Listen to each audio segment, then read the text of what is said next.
Hi Capricorn! Welcome po sa ating channel. At ito ay inyong Daily Gabay Tarot reading for November 5, 2024. Please be reminded kung nakaresonate kayo, comment down. Kung hindi kayo nakaresonate, ibigay niyo po sa iba kasi general reading po ito. So this is for you, Capricorn, ngayong November 5, 2024.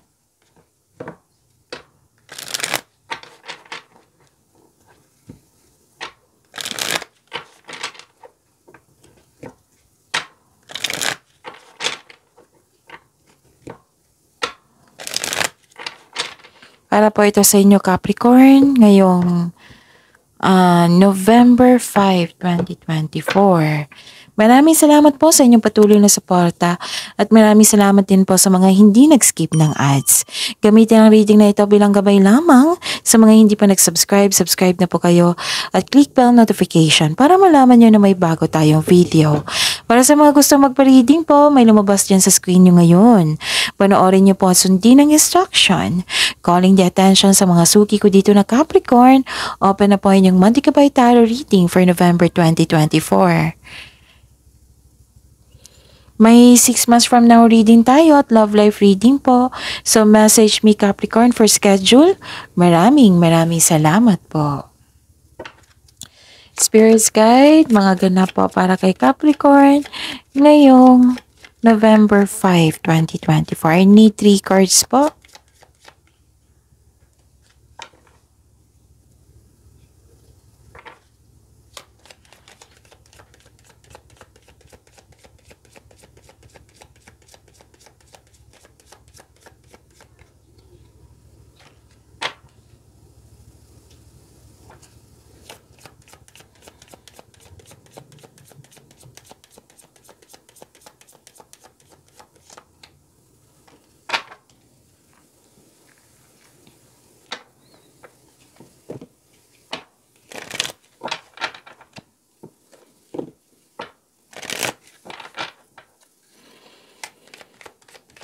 Spirits Guide, mga mensahe po para kay Capricorn ngayong November 5, 2024. I need 2 cards po.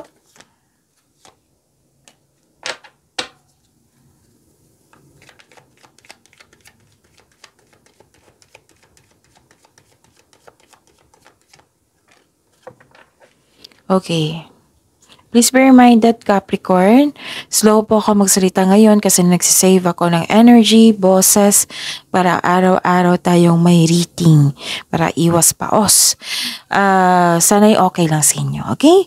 So, ngayong November 5, 2024, para po kay Capricorn, nakita ko dito na may offer. Nagkasundo kayo sa isang tao, pwedeng promises ito. May signing of contract, may agreement, deal. Pwede din ito sa buhay pag-ibig na may marriage contract, may kinasal, engage, proposal, offer. Pwede kakapasok din, so kakabigay ng sagot. Yung, okay. Yung, ano tawag dito? May bagong karelasyon, ganun. Pumasok kayo sa bagong relasyon. May nakita ko ditong success, good luck and good karma. Nakikita ko rin dito na you are happy here. Nakikita ko rin dito yung, this is recognition also eh. Nakikita ko dito things going your way, may positive opportunity. So, dalawa na yan ha. Nakikita ko rin dito yung makaka-receive ka ng good news, change for the better, and pwedeng movement din ito sa malayong lugar. Pwedeng movement sa inyong matagal na desisyon, plano, or ideas. So, simplify your life, traveling lightly, and infinite abundance. Abundance is pouring into your life. Ang ganda, Capricorn. Spirits Guide, ano po yung energy ni Capricorn ngayong November 5, 2024?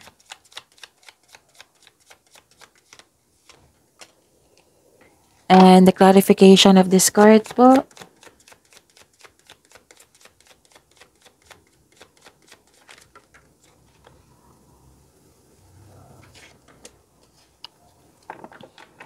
Remember, Capricorn, at the end of the day, alam mong ikaw lamang ang taong may kakayahan at responsable na gumawa ng sarili mong katotohanan at kinabukasan. So ano ito, Capricorn? This is new beginning. Yes, this is clarity, new beginning, new ideas. Nagkaroon ng determination, marami kayong ideas na agad mo binagyan ng action.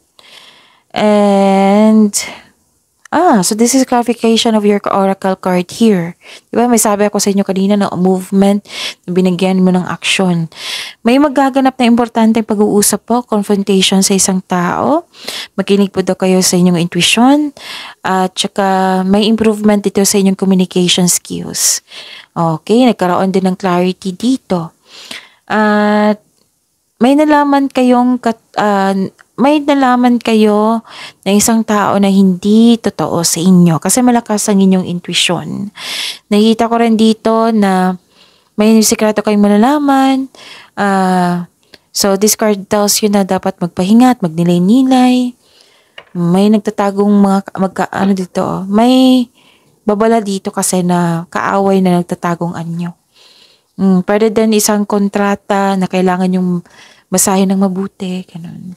Spirits Guide, Career and Money po ni Capricorn ngayong November 5, 2024.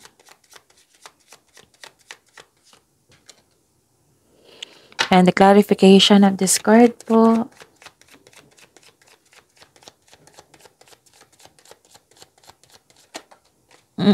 Okay.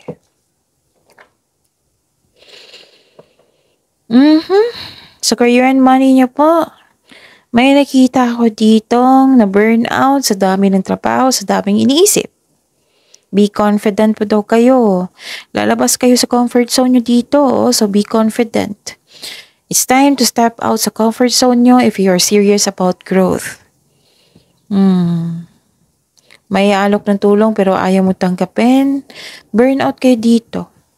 Kailangan nyo ng pahinga para ma-re-energize kayo. Okay? Ano ito? Okay. Nakita ko rin dito na you're finding a solution niya. Yung may sobra, like for example, sobra na tong taong ito, sobra na tong sitwasyon na ito, kailangan ko nang magbigay ng solusyon. Pero ang sabi ng card dito, kung sa tao man ito, kung pwede po, iwasan nyo lang po daw. Spirits Guide, Love Life, Self-Love, Partnership, and Romance ni Capricorn ngayong November 5, 2024. Anong ganap sa November 10, Capricorn? May nagsabi sa akin ngayon. Okay. Maraming salamat po sa patuloy na tiwala suporta sa ating channel. At maraming salamat din po sa mga hindi nag-skip ng ads. Nagpasya kayo dito, naging honest kayo sa inyong sarili. Ang lakas ng energy dito ng single parent. Na gusto nyo mag-focus sa sarili nyo. Ginagamit nyo yung talino nyo over emotion. Yes, may dumating pwedeng bisita ito. Or may dumitan nga isang tao. Nakita ko dito na sa mga single, wag nyo daw madaliin na magkaroon kayo ng relasyon kasi daw may nakatadhana sa inyo. Sa mga may relasyon sa buhay mag-asawa, you are moving fast in a relationship. Kailangan magkaroon ng vision for the future, mag-create ng solid foundation para magkaroon ng next level sa inyong connection. Okay? So, that's your reading po. See you tomorrow, Capricorn. Please like, subscribe, and click the button for notification para updated po kayo sa daily tarot reading natin. Maraming salamat po.